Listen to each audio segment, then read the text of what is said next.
This Torah class is brought to you by TorahAnytime.com. Okay, Parshas Balak. If you look at Parshas Balak, we'll notice that it has a phenomenon that is unique almost from all the Parshas in the Torah. And that is, you do not find one pei or samach throughout Parshas Balak.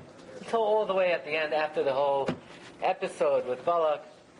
Very interesting. There's not one stopping place in the entire Parsha. Not one pei, not one samach. Something we need to direct our attention towards. What is the reason for this? Why are there no stopping places in the whole Parsha? Just one, straight through the whole thing. And the Chafetz Chaim took notice of this phenomenon, and it's said over in the name of the Chafetz Chaim that here you have an individual like Balak. God speaks to him in a manner that only Moshe Rabbeinu had. Bilam, thank you. His donkey speaks to him. He's seeing open miracles. God himself is coming to him time and again. V'atihi alav ruach Hashem. You'd think he'd be a changed man. You'd think he would become a better person. You'd think it would do something to him. No. He's the same person. He's, right?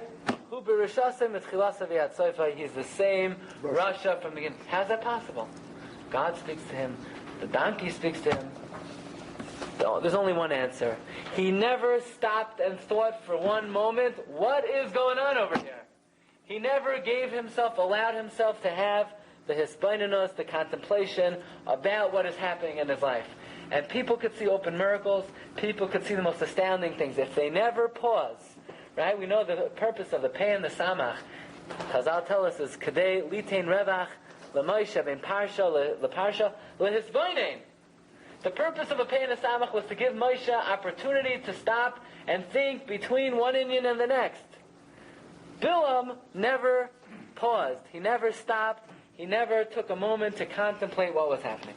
Rabbi, so what we're going to do today is look into another reason why there's not one pei or samach in the entire Parshas Balak. Okay. Says the Gemara in Baba Basra. The Gemara is talking about the Chaf Dalet Sifrei Kodesh, and the Gemara wants to know who wrote the various Svarim. Says the Gemara, Umi Kasvan, Moshe Kasav Sifrei, Moshe wrote his Sefer, Parshas Bilam, and Parshas Bilam, V'Iyayv, and Sefer Yom. And the question is obvious, what do you mean, if Moshe wrote his Sefer, what's his Sefer? The Torah. Do we have to say Moshe Kasav Sifrei and Parshas Tazriah? We have to say Moshe Kasav Sifrei, and also, the last three psukim of Devarim, of course. Moshe Kasav Sifrei. The Torah is Torah's Moshe, Chamisha Chumshei Torah, of which part is Parshas Bilam. Anyone who says even one word of Bilam, of Parshas Balak, is not min Torah, is not bikairas, right? Somebody who claims that the one time it says Vayomer Balak el Bilam is not min Torah, he picks up a cup of wine, it's Yayin Nesach. So what do you mean? What does the Gemara mean? Moshe Kasav Sifrei, Parshas Bilam. What, Parshas Bilam is not part of the Torah? So Rashi addresses this. Says Rashi, Parshas Bilam, Nivuasai, the prophecy of Bilam, Meshalav, and the parables of Bilam. Afal Pisha Einon Sarchei Moshe v'Torasai. Even though technically they're not needed for the halachas of the Torah, the Seder Ma'is of the story of Bilam. Unclear what the Gemara means. What does Rashi mean? Even though they're not Sarchei Moshe, they're not Sarchei Moshe. If we don't have Parshas Bilam, the Sefer Torah is possible, right? If, let's say, one Yud is missing in Parshas Bilam, you take the Sefer Torah, you put it back in the Aron. So what does Rashi mean? What does the Gemara mean? Moshe Kasav Sifrei Parshas Bilam. So what we're going to learn today is a major essay that was written by Rabbi Shmuel Diskin, and it's printed in Shalas Teshuvas Maharil Diskin at the end of the Sefer. What is Sifra? What? Sifra, presumably, is the Torah. The Torah. Because the rest of Torah is Hashem's Torah, not Moshe's Sefer. So then what happened? What about the Torah itself? That the Gemara is not talking about? So the Rabbi Shmuel Diskin, he wrote, if you look over here, he didn't want to leave the page blank. So he wrote, they printed what they call Maimer Nifla, that Rabbi Shmuel Diskin said in honor of a Siyum HaTorah that they made in the year Tafresh Yud Beis, which was, what? 1852. Okay, Shabbos Kodesh Parshas Vayera. On this Gemara, Moshe Kasav Sifroi or Parshas Bilam. Nidchak Rashi. Rashi troubles himself. The Parshas Bilam ain't a Meklal Torah. Parshas Bilam is not really included in the Torah Shehu Melitzos because it is merely parables. Umishalim Shamar Bilam and the different stories that Bilam said. Vani Tamo asked the Rishonim Diskin. I can't understand what the man's talking about. Halayamru Parak Chelek. The Gemara tells us in Sanhedrin, De'af ois achas min ha-Torah ha-mevazeu nikri apikoros. Someone who demeans even one letter in the Torah is an apikoros. U'menashe pakar ba'agodah shel doifi. Menashe was not apikoros, he demeaned agadata. And the Rambam himself tells us that the Kedusha of the Aser Sadiris is no more than the words macha and tevach gacham and macha. So what does Rashi mean? What does the Gemara mean? Moshe Kasav Sifra and Sefer Bilam. Sefer Bilam is Torah as much as Shema Yisrael Hashem Elokeinu Hashem Echad. So the Ritva in the Ein Yaakov, he wants to say that when the Gemara says Parshas Bilam, it's not talking about Parshas Balak. Right? We have Parshas Balak. What's Parshas Bilam?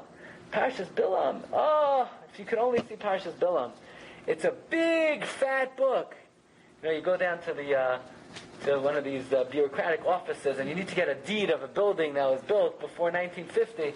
So you go into this big room, and you pull out like this notebook, this loose leaf, that's like 10 feet by 10 feet. You have to speak to this, special wizard, and he'll give you the key, right? That's the way it is today. And right, there's something called Parshas Bilam. This is old document which tells you all the gory details of Bilam's kishuf and his association with Balak and all the different karbanos he brought and all the witchcraft he used. It's a long book, it's a long story, it's a long letter. Who wrote it? Moshe Rabbeinu wrote it. Where is it? We don't have it anymore. We don't have it. We don't have it. But the Gemara is telling us Moshe wrote the Torah, and he also wrote a big sefer called Parshas Bilam, which we don't have anymore. Look where the Ritva says. This is the Ritva on the Ein Yaakov, Parshas Bilam. Nirin divrei ha'omrin. It would appear likely, like those who say, She'ein zu Parshas Bilam sheksuva b'Torah. This is not Parshas Bilam that it says in our Torah. Dahiyakos Baruch Hu kasva k'shara Torah, ela Parsha b'fnei atzmai, hu shekasav, v'herech ba, b'yoser. This is something that Moshe wrote, and he was very lengthy about. They used to have it. If you would go to someone with a big library a few thousand years ago, on a top shelf, he would have a prominent display of Parshas Bilam. But nowadays we don't have it anymore. By the way, Rav Menachem Tziyuni, who's Rav Menachem Tziyuni? Rav Menachem Tziyuni was one of the Kadmonim. There's a lot of controversy exactly who he was. Rav Moshe has a tshuva about some of his svarim. But in any event, the Shlach HaKadosh quotes this same idea from Rav Menachem Tziyuni. It says like this: Isa v'Gemara Parakama de Balavasa Moshe Kasav Sifra Parshas Bilam the Sefer Iyov. So he asked the same question. Yitan HaToyin. You may ask, V'aloi Parshas Bilam b'chlal HaTorah. He Parshas Bilam is included in the Torah. U'may Chiddush. V'aloi Davar Yaduhu Shekol HaTorah M'Beishus Aleinu Kol Yisrael Mipiv Shal HaKadosh Baruch Hu Lo Zno Shel Moshe. Ke'inin Shenemar Mipiv Yikro Elias Advar Ma'ela Ani Koisel Al Sefer B'Diyai. So what does the Gemara mean? Parshas Bilam, he wrote besides the Torah. Parshas Bilam is part of the Torah. Elada says Rav Menachem Tziyuni, you should know. Ki ksuvim kan bekoitzer be'inyan Bilam. Parshas Balak is only, the cliff notes of what happened with the Maisa of Bilam. Uvenevuasai ol Yisrael lefisha. V'gam kitzer akasa be'inyan chachmas ksamav. The Torah doesn't tell you about all the different, the main points, just the headlines. What the Torah says exactly, how many rats Bilam threw into his stew to make his kishuv? We don't need to know. What do we need to know that for, right? We need to know how many lizard tails he threw in. Well, we know all the different kishuv that he used, right? All the different hocus pocus. The Torah is not marach about, right? Just like it doesn't say exactly what kind of avodah zarah the Dor Ener served. Big Buddha, small Buddha with a big stomach, the little. We don't need to know that. They served avodah zarah. We have to know how many eyes they had. That's irrelevant. Shloi Sifra by HaKasav Klal. But we know that Avram Avinu wrote something called Masechta Avodah Zarah that had 400 prakim. Talked about all the Avodah Zarahs in the world. The Chibur by Avram Avinu Avasham Sefer Shayu by Tes prakim. The Gemara says Avram Avinu's Masechta Avodah Zarah was 400 prakim. V'chein b'Mechemes Midyan. Is the Torah Ma'arech in Mechemes Midyan exactly how Bilam flew on his broom? You know how long the broom was, how much, what kind of gasoline he put in his broom. We don't need to know this kind of information. It just says, Shahai Mafriach Mache Midyan Ba'avir, they're flying in the air, V'hu Parech Imoyim, V'hu Eitzitz HaKoshe Epilim, if not for the tzitz, V'naflu Chalolim. So there are a lot of things we don't need to be marach about, but it doesn't mean they're not documented somewhere. V'nir Midas Chazal. So what do we learn from Chazal? Ki Moshe Rabbeinu Olav HaShalom Chiber Sefer Levad. Moshe Rabbeinu authored a separate work, Levad Mashakatzim there, aside from what he wrote in the Torah. Ulashem Sefer, Ulasham Sipar Kolayim Barach, and there he speaks at length about exactly what happened with Bilam. Exactly what Bilam did with his eye. He closed it, he opened it, there it says exactly what Bilam did. The Nevad Sefer was lost. Right? Maybe one day someone will go to an auction and they'll find they're auctioning off, right? Sefer Bilam. But right now we don't have it. Then he says something absolutely astounding.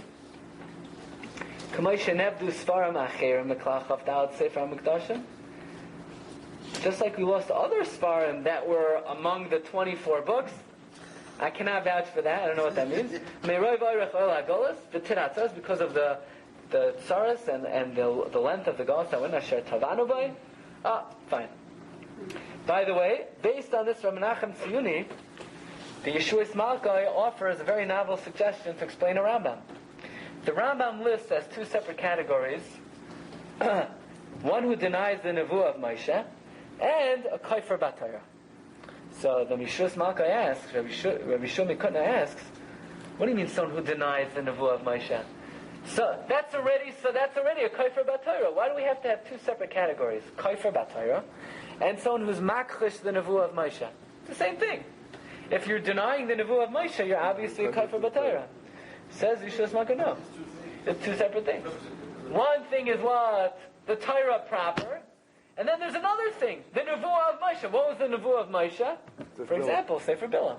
Someone who would claim Sefer Bilam was not authoritative, he would also be an Abdi Kairas. But he's not Nichlal in the Kaifer Batara. That's what he says. Why does the Rambam have to make two separate categories? Makrish Nevuasai and Kaifer Batara, the same thing. Dehu Nevuasai Shamasha. So he says maybe you'll say Kaifer Makrish Nevuasai Shamasha is referring to before the Torah was codified in the Midbar. If you had a Jew who questioned Moshe's Nevuah like Kairach, he wouldn't be a Kaifer Batara. He would be someone who's Makrish Nevuasai Shamasha. So Yeshua Smakar said that's very doichik to say that the Rambam is giving you a gather of Apikairas for the Midbar. The Rambam is writing for all times, for afterwards. So therefore he says, 3 lines from the end, V'ulai hakavana al Sefer Iyov. Perhaps the Rambam's separate gather of Makrish Nevuasai Shamasha is referring to either Sefer Iyov, which was written by Moshe, Shekasu Moshe Rabbeinu, I dekai al Sefer Bilam shekasu Moshe lefi Parashat Tziyuni huva b'shla and Parshas Balak. So what we're learning is that aside from the Torah itself, which Moshe wrote, he wrote other works. Eiv, we're fortunate to have. Sefer Bilam, we don't have anything. Okay. Torah said Moshe Emes, V'Saroso Emes. So it's sort of like not even looking at Hashem somewhat. Moshe in his Torah. Oh, so we see from that Gemara with the Louis Torah. Oh, so you want to say Moshe Emes is like Parshas Bilam and Sefer Eiv, and then Torah Emes. Okay, very good. That was the Arab. Okay, that's right, Rabbi Baruch. Okay. Just we're going to interrupt the regular share. Just as a brief, very interesting part here from the Vilna Gaon, where Bilam says to Balak, he says like this: "Lo yuchal avers pi Hashem elokai la'asos katana agedayla." I can't do anything small.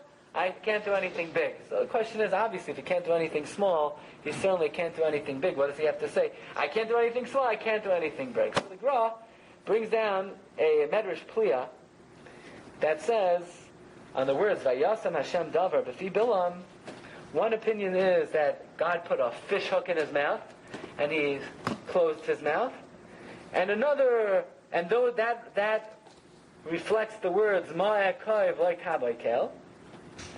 And one opinion is God brought more words out of the mouth of Bilam than he intended to say, and that is explained in the words Ma'azayim lo yizam Hashem. So exactly what does this mean? God put a fish hook in his mouth. God put words in his mouth. What does this mean? What does Bilam mean? I can't do anything small. I can't do anything big. So the Vilna Gaon says like this. We know Hashem has two names, Elokim and Yud Kei Vav Kei. Elokim is what? Din. Din. But if you just say the first two letters of Elokim, Aleph and then Lamed, Kale, is Rachamim. Kale is Rachamim. Then you have Yud Kei Vav Kei. What is that? Rachamim Gedolim. Complete. But Yud Kei, if you just take the first two letters, that's Din. So Elokim, which is Din, if you take the first two letters, it becomes Rachamim. Yud Kei Vav Kei, which is Rachamim, if you take the first two letters, it becomes Din. So the Vilna Gaon says like this. What Bilam intended to do is he wanted to influence Klal Yisrael with the Midas Hadin of HaKadosh Baruch Hu. So he wanted to say Elokim.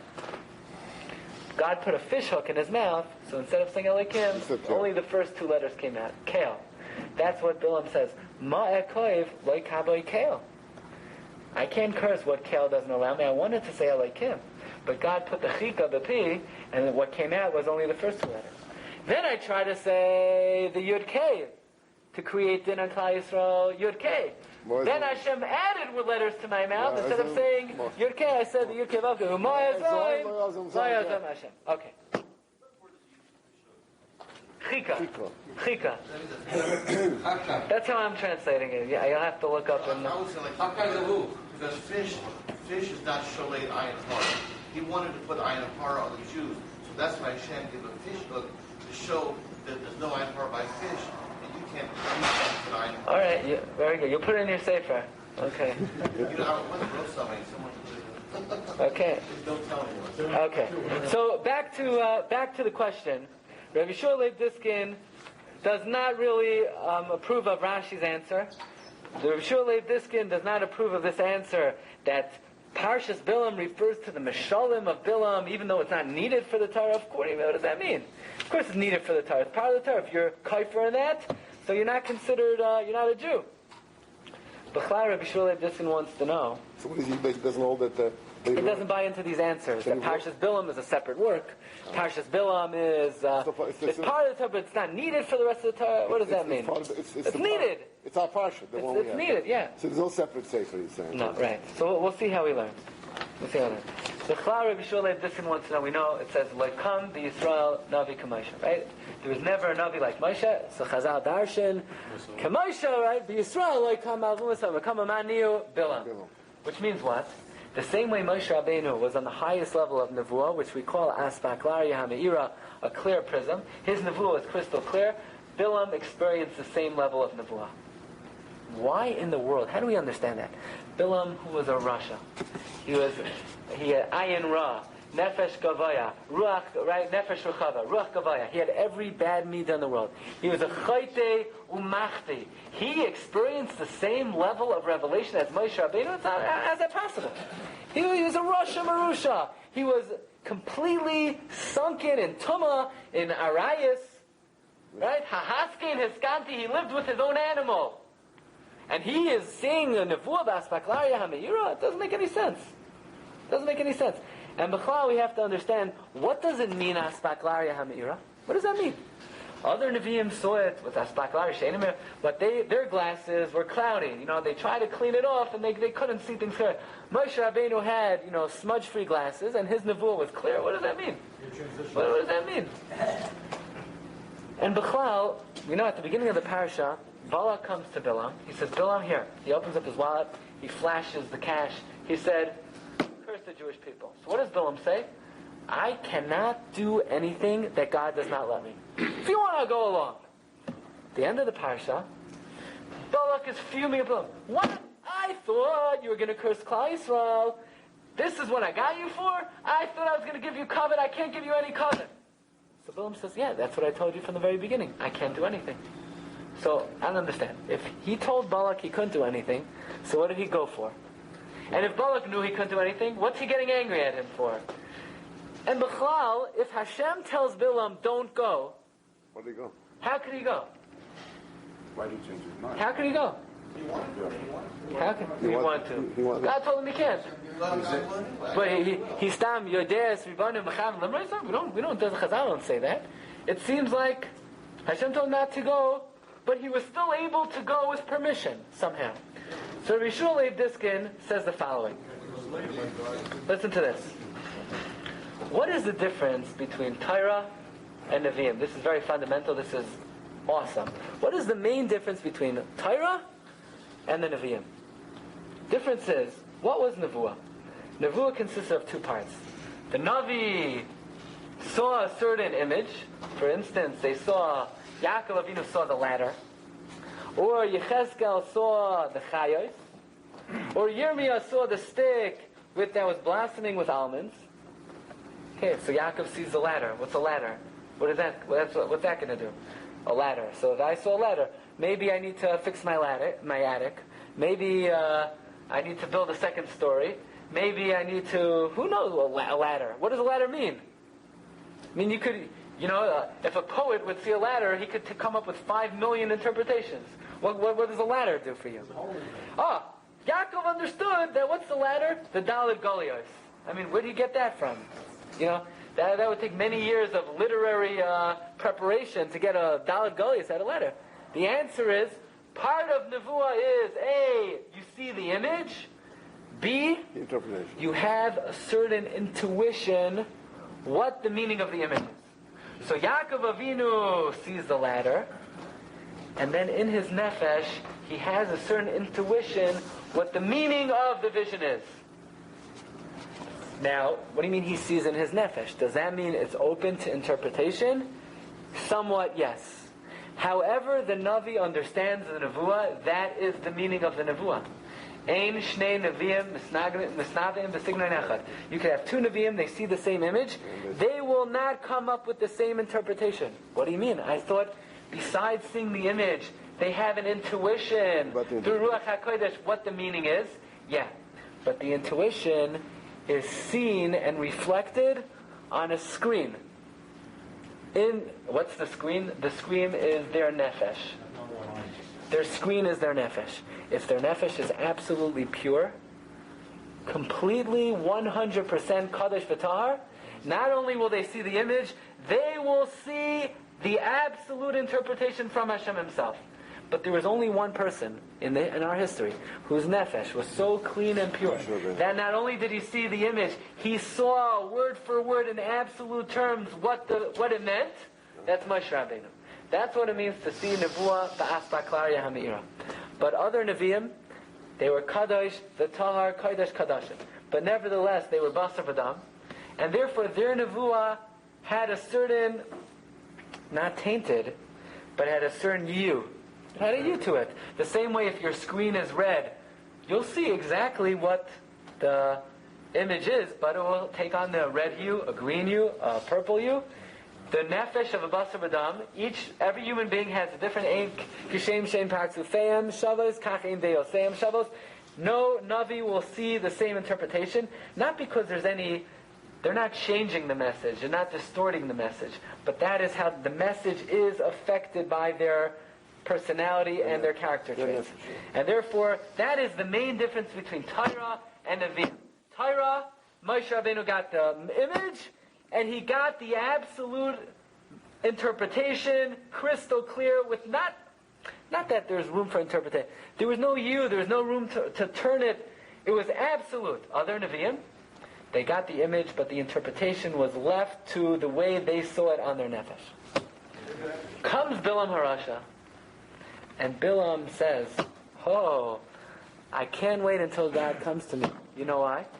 Because my nefesh is so mituav, is so disgusting, is so perverted, is so sullied, is so dirty, is so black and grimy and slimy, that whatever God will show me, I'll be able to distort it to my liking. God could show me an image of the greatness of Klal Yisrael, but a nevuah is not absolute. It's not the image, it's the interpretation. The same way a dream. Hakoil haylech achar hapis, right? Everything follows the interpretation. Same thing with nevuah. Everything follows the interpretation. So Bilam says, God told me lo selech. That's not my interpretation. That's not how I see it. I see it telech. I see it. So therefore, whatever Hashem said to Bilam, Bilam knew that he was capable of distorting and completely mutilating and changing what Hashem meant. Because his nefesh was so disgusting that any message Hashem would give him, any image Hashem would give him, Bilam would be able to distort. And therefore, this is everything I'm saying. Yeah, well, therefore Hashem had to do something to Bilam that he never did to any other Navi, except for Moshe Rabbeinu. Hashem says to him, Bilam, I can't trust you. I can't trust you. I can't talk to you. Because if I'm going to say to you a word about Klal Yisrael, that they're this, they're that, your nefesh, which is so slimy, will distort the meaning of the image the way you like. And therefore I need to make a miracle. I need to give you aspaklaria hameira, which means not all of a sudden God gave Bilam's nefesh a car wash, and all of a sudden his neshama became pure. God told Bilam the image, and he told him the precise meaning of it, without any room for interpretation. Hashem showed him the ladder, and he said, it means this, this, this, this, and this. See more than Moshe? Exactly like Moshe got the image, and his nefesh was so pure, the interpretation was crystal clear on his nefesh. Hashem comes to Bilam and he says, Bilam, you will get the image, you will get the interpretation. So it comes out, Rabbi say, that when Hashem spoke to Avram Avinu, what was that called? Aspaklayer She'ein Havira. It was not clear. It was not a clear nevuah. It was not an absolute clear nevuah.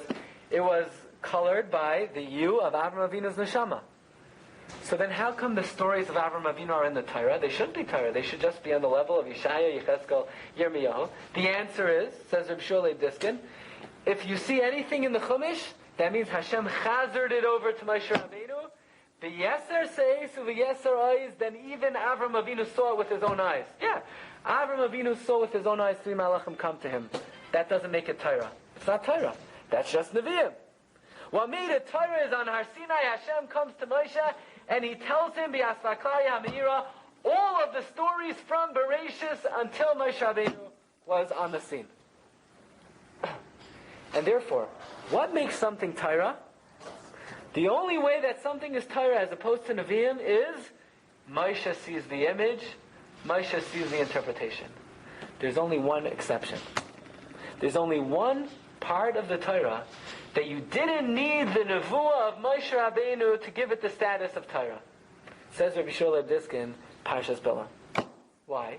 Because normally Moshe was needed to make a Torah because we needed Moshe to see the vision and Moshe to have the absolute perfect interpretation. But Parshas Bilam, we didn't need Moshe to make a Torah. It was already Torah before Moshe Rabbeinu. How's that possible? Because Bilam saw the image, and Bilam got the precise interpretation. All Moshe had to do was copy it over like a scribe. Normally, we need Moshe to see it and to get the interpretation, and it's Moshe's nevuah that makes it Torah. There's only one Parsha in the entire Torah that we don't need Moshe Rabbeinu's nevuah to make a Torah. Someone else's nevuah can make it. And that's Bilam. All Moshe had to do was copy it. Says Rabbi Shulei Diskin, that's what the Gemara means. Moshe Kasab Sifrai. Moshe wrote his Sefer, which is the Torah. Parshas Bilam. What do you mean? Parshas Bilam is part of the Torah. You're right, it's part of the Torah. The rest of the Torah, Moshe made it part of the Torah. Parshas Bilam, guess who made it part of the Torah? Hashem. Bilam. No, Hashem. The manner of nevuah in which Hashem gave it over to Bilam, it was Torah before it was written. All we needed Moshe was to write it. The rest of the Torah, Moshe was needed more than just to write it. We needed Moshe's personality to make it Torah. Bilam, we didn't need Moshe to make it Torah. It was already Torah. By the way, who else says this? Reb Chaim Brisker said this also. Take a look at number 13. The Sifrei Imrei Chen al HaTorah. Sifrei Imrei Chen is a Lamdash Sefer. I think it's like a Brisker Sefer on the Torah. V'chem Sefer Matik Shmo Meviyim V'Shem HaGoyin Reb Chaim Brisk She Parshas Bilam Haisa Nechshev Es Torah Gam Koidem She Moshe Kasam. Parshas Bilam had a din of Torah even before Moshe wrote it. How's that possible? How's that possible? Because what makes something Torah is Asma Klariya HaMe'ira, the absolute interpretation. Parshas Bilam already had the absolute interpretation. All Moshe was needed was to be a scribe. Let's take a look at number 11, where the Rambam tells us a little bit about Nevuah. The Rambam says, Hadvarim shemodin lenavi b'mara hanevuah. That which is notified to a Navi in a prophecy, Darach Mashal Moedin Loi. It's told him in a manner of a parable. And then, after he sees the parable, it's engraved on his heart, the interpretation. B'mara hanevuah. He knows what it means. Like the Suam that Yaakov saw, the Malachim going up and down, which is a mashal to the Malchios. In other words, Yaakov saw the ladder, and then somehow, through divine intervention, the interpretation was engraved on his heart. The same thing with the Chayos that Yechezkel saw, and the staff that Yirmiyah saw. Says Rabbi Shulei Diskin. Take a look in number 12. Ha'inyan. The way we understand it is like this. Even though Nevuah originates on high in the lofty worlds, the prophecy trickles down, slowly, takes on a physical form. That somehow the interpretation is found in the mind of the Navi. What it alludes to, the Chemat oz ruchei chayzer salav kemat. Kol hatziyurim ha'artziyim misrashimim benefesh. All pictures are shown on the nefesh. Ve'eno tzir chutz l'nefesh. There's no image outside of the nefesh. The hanavi mistakel benafshe. The Navi would look at his nefesh. V'yodea ha'pisron. And he would know the interpretation. The afal pikein harized doime lamavet b'schuchis. It was like looking at glass.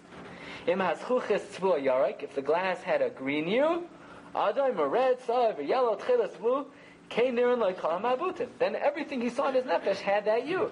Yerukim adomim. Even though he sees, right? If your screen is color to color, you're seeing it precisely, but it has a certain hue to it. Kein ha'inyan b'navi. If the nefesh of a Navi was clear, he would see the interpretation clear and shining. And this is what it means by Moshe Rabbeinu, that he saw Ba'as Ba'klariya HaMe'ira. But when it comes to Bilam's nefesh was so sullied and dirty and disgusting that had God left it up to Bilam to even interpret the Nevuah in any way, he would have completely distorted it. He would have modified it, changed it, and therefore Hashem said, I cannot leave your prophecy up to the regular procedures of Nevuah. I'm going to do you and the rest of the world a favor. I'll give you the image, and I'll give you the precise interpretation. What? He got it right. In other words, he would have liked to change it, but he couldn't. Because Hashem wasn't just giving him... He tried to, but God put directly in his mouth the interpretation. There was no room. He couldn't modify it. Look in Ois Yod Aleph. Kol HaTorah Kula Nikreis Torahs Moshe. The entire Torah is called Torahs Moshe. Av sheyesh ba sipurim shahayim makubal ba'uma. You'll ask, why is the Mabel Torahs Moshe? Moshe wasn't there. Why are the destruction of Sodom Torahs Moshe? Moshe wasn't there. Right? It wasn't. It wasn't done at the time of Moshe.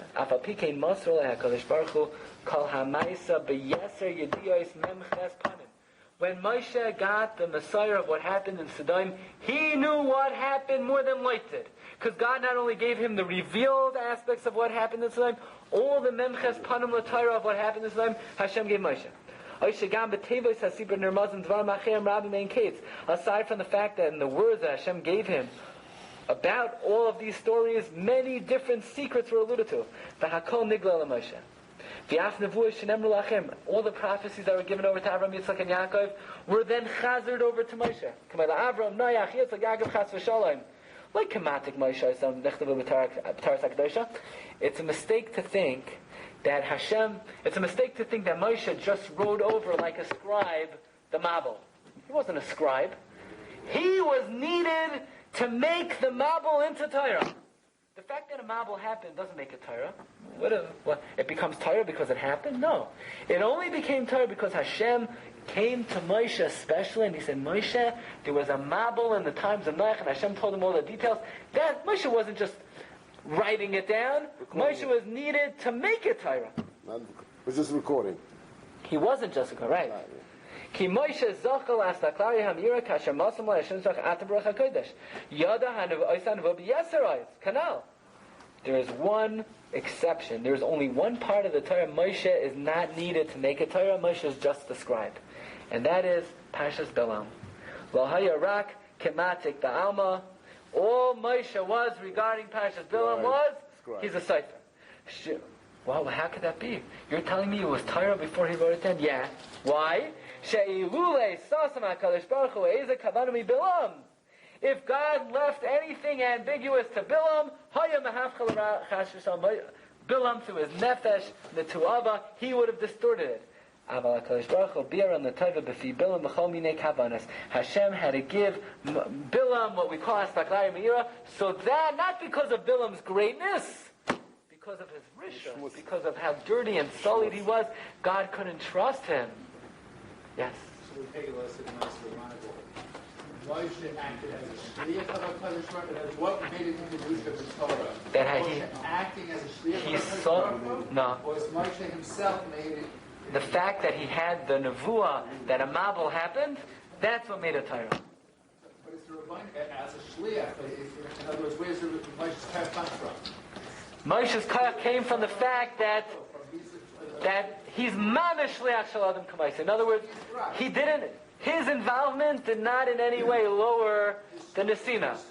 Other Navi, Hashem gives it to the Navi, but now there's the involvement of Basar V'Dam, but these people certainly were Kadosh V'Tar, Kadosh Kadashim. Nevertheless, it doesn't have the same Kedusha as Torah. Moshe Rabbeinu was almost, he was Anav Ma'id, so his non-existence, his bittul was that the fact what Hashem gave him. Right. He was totally 100% transparent. Right. Okay, right. Which is another Indian, very big Indian, also. Future. Rabbi Glatstein, I believe, could say very simply, and this is brought down in the Sefer Imrechem, if the only portion of the Torah where Moshe is not needed to make a Torah, but rather he's only needed to transcribe it, is what? Parshas Bilam. We don't need a Pei and a Samach. The purpose of Pei and Samach is Hashem coming to Moshe, and Moshe needs Revach lehisboinein bein Parsha leParsha. If what's making it Torah is the fact that this is the Nevuah of Moshe, so Moshe needs time to sift through it. This Nevuah, the next Nevuah. But Parshas Bilam is not the Nevuah of Moshe. What makes it Torah has nothing to do with Moshe Rabbeinu. So you don't need a Pei and a Samach. The function of Pei and Samach is only to give Moshe, not to give him time because his hand is hurting. We don't have a Pei and a Samach with Moshe. He's writing too fast, his hand is hurting. No, he needs time to be misbainin in his Nevuah. Okay? He was misbainin in this Nevuah, now it's Torah. He's misbainin in this one, now it's Torah. Parshas Bilam was not near. We didn't need Moshe to make it Torah. It was Torah without Moshe. Like Reb Chaim said, it was Torah already in Bilam's mind. That is why it is the only part of the Torah you don't have a Pei and a Samach. Because Pei and the Samach was to give an opportunity to Moshe Rabbeinu to contemplate between one Nevuah and the next Nevuah what the meaning of the Nevuah was. But Parshas Bilam was it's a spaces. It's a pause. It's a space in the Torah, whether it's a four-letter space or it's a space which represented Moshe needed time to reflect on what Hashem was teaching him. But Parshas Bilam, Moshe Rabbeinu was not needed at all to make a Torah, so we don't need Peis and Samachs in Parshas Bilam. It's really a Goinistic of Pshat, right? Because that already is not the episode of Bilam and. By the way, I saw last night Rav Shach in the Avi Ezri. It's not on the sheet. It's after, like we learned the Rabbi Huda Shita, right? It's the Haidah came before.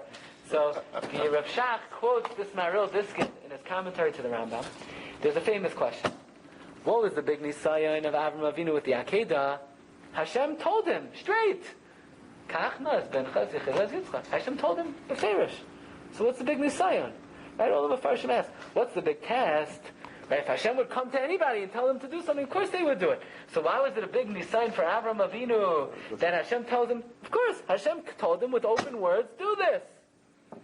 Says Rav Shach, very pashut. You know what the nisayon was? Nevuah has two parts. Nevuah is, you see the image, and then you have an intuition of what the meaning is.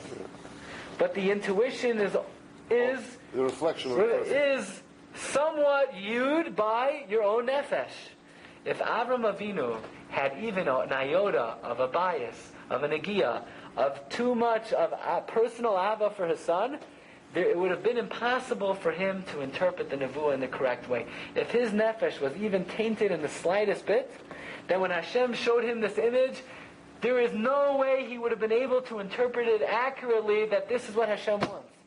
The only way Avram Avinu was able to surmise that in fact this is absolutely what Hashem wants is because his nefesh was so pure, without any negios, without any bias, without any personal desires, and he was able to come to the absolute interpretation that this is what Hashem wants. But there's no absolute nevuah. Hashem says, dude, I want you to... There's no difference between a dibur and a mara. What? Shach is learning about this. It means to say so far that when a nevuah comes to dibur, that's the same thing as a mara. It doesn't come to dibur. The dibur comes like a mara. When he sees a ladder, it's a ladder. So you don't know what the ladder means. When you get a dibur, Hashem tells Abraham, has bitfis and bitfis and haftas. Tells him, it sounds like he got the words clearly. It wasn't an image that he had to interpret and make it into. Those were actual words about Abraham doing the nevuah. And though this can just mean when you see a mara. By the way, the Ramban on Chumash says that the words Vayidaber Hashem el Moshe you only find by Moshe Rabbeinu. You don't find an expression Vayidaber Hashem el Avram, Vayidaber Hashem el Yechezkel. Why? Because Vayidaber Hashem, the Ramban basically says that connotes Aspaklaria Hameira, absolute interpretation. Right?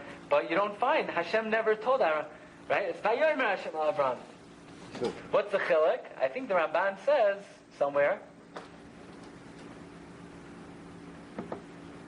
We have to find it, that the word, that is why you always have to Moshe, Vayidaber Hashem al Moshe. Vayidaber Hashem al Moshe Lemar doesn't mean, like some Rishonim say it means, Hashem told Moshe Lemar to say it to someone else. Vayidaber Hashem Moshe Lemar, right, the Ramban is commenting on the words Lemar, Vayidaber and Lemar. Vayidaber Lemar means, Vayidaber Hashem al Moshe Lemar, these absolute words, as opposed to all other Nevi'im, they didn't get absolute words. They only got images with intuitions, but they didn't get perhaps precise words. We'll have to be mindful into that. But that is the explanation of the Maharil Diskin that when the Gemara says Moshe Kasav Sifrai u Parshas Bilam is not a different sefer. Parshas Bilam is not less Torah than other. But Parshas Bilam, we did not need the Nevuah and the Koyach HaNevuah of Moshe Rabbeinu to make it Torah. All we need Moshe for was a Matik Ba'alma. He was just the scribe for Parshas Bilam, but it had already attained the status of Torah even without Moshe Rabbeinu. You've just experienced another Torah class brought to you by TorahAnytime.com.